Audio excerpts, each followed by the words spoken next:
One of the things I love about Montclair is that we've got people from all over the world. In my experience, there's no better way to get to know someone than eating the food that brings them home. So let's cook up special dishes with the people that make up the fabric of our campus.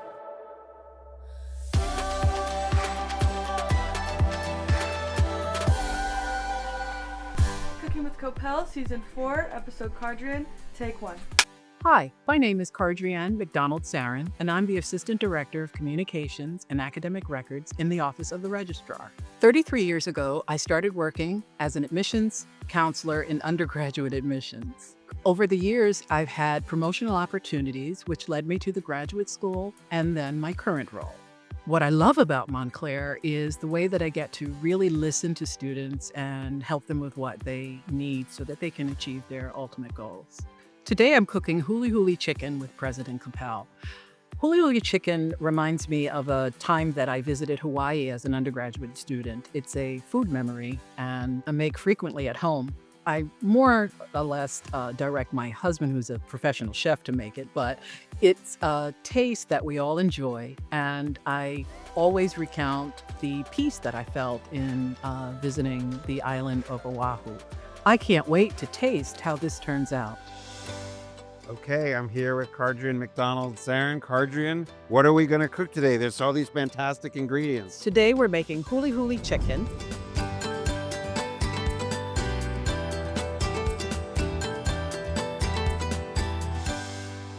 It's a dish I discovered when I traveled to Hawaii as an undergraduate at Rutgers University. We did a choir tour of the island of Oahu, and we were so broke that we couldn't really afford to eat in restaurants, so we discovered food trucks. Okay. And Huli Huli Chicken was one of the best meals we ever had. I read that you do this, like you teach people to cook. Yes. So you're a pro. I'm just gonna go along with you. Okay. So how do we start? First of all, we're going to do the marinade. It's really simple. We take all of these ingredients that we'll handle together and mix them all in. So we're going to start with the pineapple juice. The pineapple juice, you're going to pour it in. Okay. Use about a cup. One of the things that I don't do is measure. So I kind of eyeball things. Viewers of our program know that is my cooking philosophy. Some of this stuff. Exactly. How much? The right amount. Yes, exactly. And you taste. That is the key. You always taste. So that's funny because you are, I want to get it right, the Assistant Director of Office of the Registrar, focused on communications and academic records. That seems like that's a job that values precision and getting things right. It does. And maybe that's why when I'm at home, I like to experiment. You're right. Because when you get work, Cardrienne, there are no mistakes. There's no roughly, no about. But when it's cooking, it's a pinch of this and a little bit of that. There it is. Okay, there's two Cardriennes. There we go. So we're going to add soy sauce. Let's add about half of that. Okay. We can pour it right in. We're going to add the brown sugar and get that going. Okay, how much brown sugar do you think? About a third cup. And again, it doesn't have to be exact. We're going to add the ketchup. So how does somebody end up a registrar? What even is a registrar? Like nobody even knows what that is. It's a registrar. There you go. The functions that we have in the registrar are scheduling courses. Course registration is a important part of that. Right. And then we have graduation. And That seems important.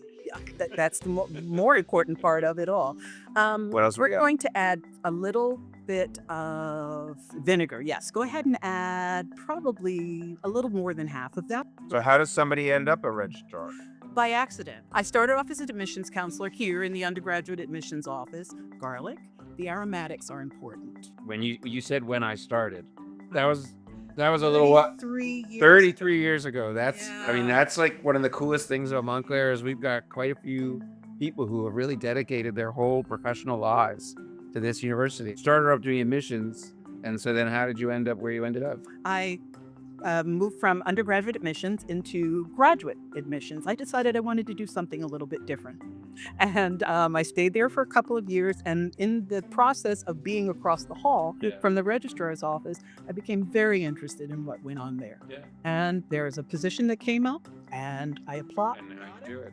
And there I am 25 years later. People attribute, the success of students to the faculty, and of course that's important, but that there's so many people on campus who play a critical role in student success and should take, in some sense, credit for what's done. And I'm wondering how you feel that as somebody who's doing the work of the registrar. I think that what we do is just the cog in the wheel. Yeah. It's very important for the parts to be in place in order for the student to ultimately graduate. And because we are involved in all those separate parts in the registrar's office, like I said, with scheduling, with registration and all of that, and we also participate in the graduation element, Yeah. we feel like we get the whole experience. And it's very rewarding to have a student arrive in our office or from Red Hawk Central be referred to us, have their problem brought to us and talk about how to resolve it. Right. And when they can leave there with a happy feeling and saying,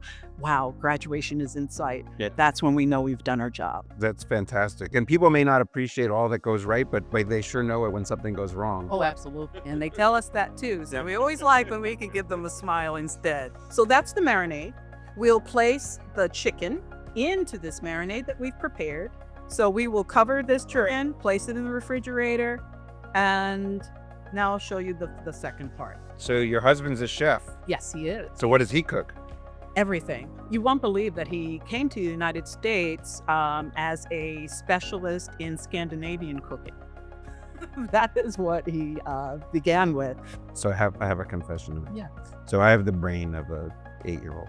So when you say he came as a specialist in Scandinavia, I now have the Swedish chef from the Muppets in my head. Oh gosh. Well,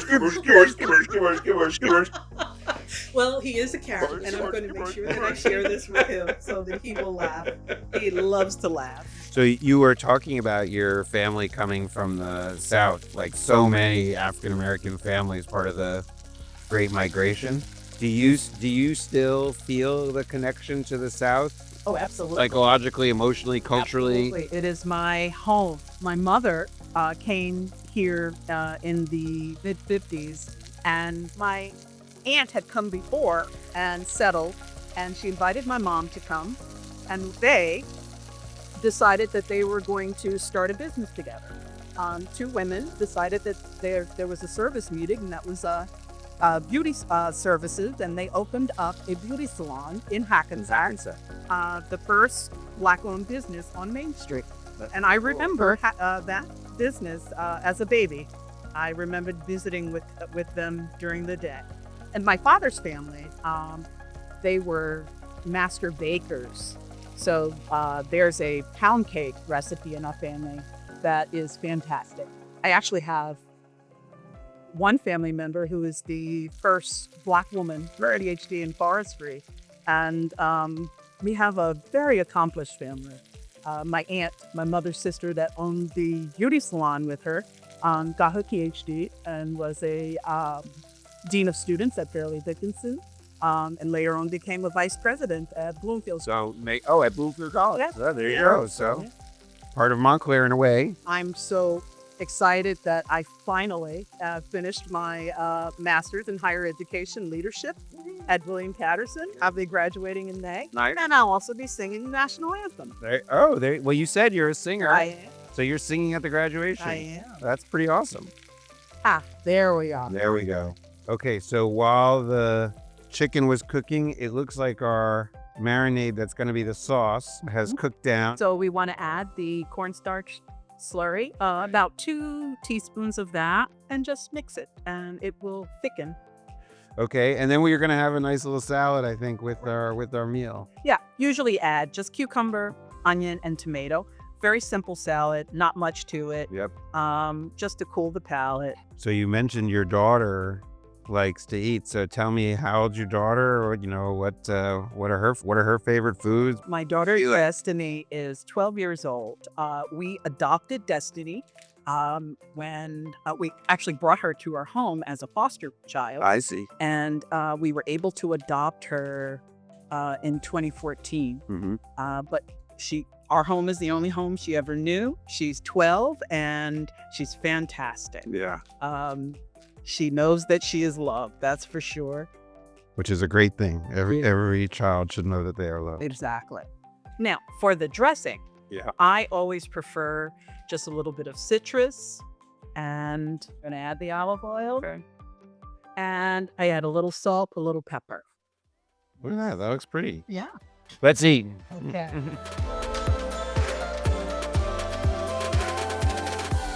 So this looks really good.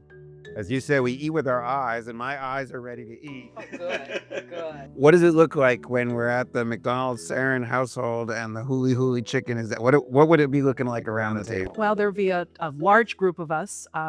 Just having served our plates, we'll pose a question to the table, and everybody starts talking Okay. about whatever topic it is Okay. they decide on.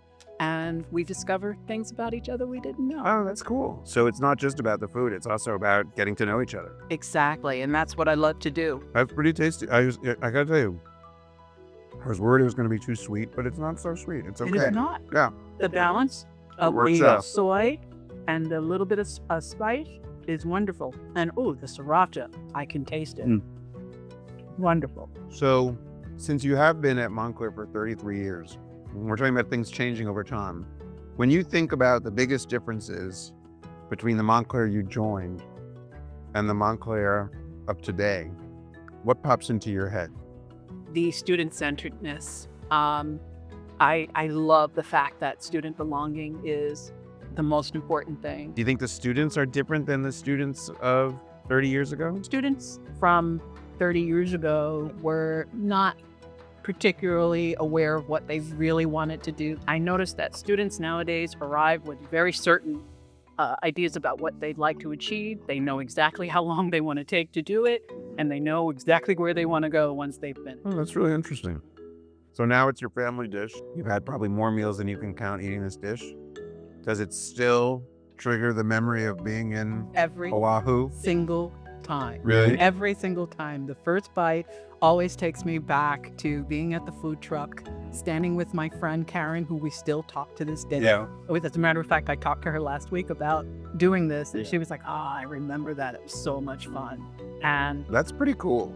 There's a lot about your life that's different now than that kid who was in Hawaii, but it is still the same. The same person who had Huli Huli Chicken there is the same person eating Huli Huli Chicken right now. at the heart. Yeah, no, I think that's a cool thing. Well, I appreciate the opportunity to join the Huli Huli train of memories, and thank you for sharing that with me, and thank you for coming on the program. It was a lot of fun. Yeah, just was fun for me as well. Thank you. Thank you for watching Cooking with Koppell. Tune in next week for another delicious episode.